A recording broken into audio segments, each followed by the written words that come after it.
देगलू नाके के ward number 12 के मोहल्लों उमर कॉलोनी और तुराब नगर में इन दिनों आवाम को कई बल्दियाती मसाइल का सामना करना पड़ रहा है।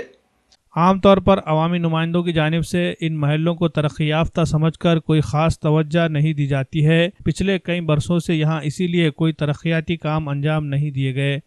इन महलों में ड्रेनेज लाइनें बुरी तरह टूट फूट का शिकार हो चुकी है। जा बजा ड्रेनेज और पीने के पानी की पाइपलाइनें आपस में मिल रही है और लोगों को नलों से गंदे और आलूदा पानी की सप्लाई की जा रही है, जिसकी वजह से सेहत खतरे में पड़ गई है।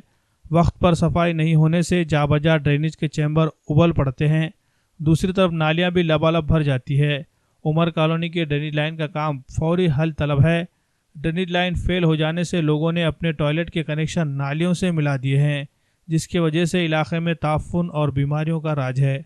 उमर कॉलोनी और तुराब नगर की आवाम अपने नुमाइंदों से सख्त नाराज़ हैं।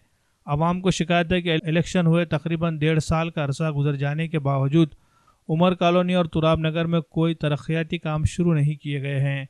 इसी ज़िमन में जब इन नुमाइंदों से इस्तफसार किया जाता है तो वो कहते हैं कि अनकरीब काम शुरू हो जाएगा। हाँ, ये जो तुम्हारे घर के सामने है, 2 घंटे से पानी ज़ाया हो रहा, को देखने को तैयार नहीं है इसको। और ये नगर पालिका का पानी है पीने का, 2 घंटे से वेस्ट जा रहा पानी है। पहले 3 दिन के बाद पानी आ रहा है यहाँ, और लोगों को पानी पीने को नहीं मिल रहा। यहाँ वेस्ट जा रहा हज़ारों लीटर पानी।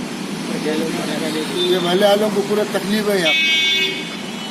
ये 1 नंबर गली में पाइप फूटने से मेरे गली में पानी नहीं आ रहा। मैं ढूंढते हुए यहाँ आया, देखा तो क्या है, पूरा पानी बह रहा है। तो मैं मुँह नहीं धोया ना, पानी नहीं आया अभी तक नहीं आ रहा। ये क्या यही पाइप फूटे वाला है, काम चालू है वान का। मैं गाड़ियाँ आए गए उसकी तरफ से पाइप फूट गया। 2-3 दिन को नल आता है यहाँ, उसकी तरफ से पाइप फूट गया। पीछे के महलों में पानी नहीं आ रहा है।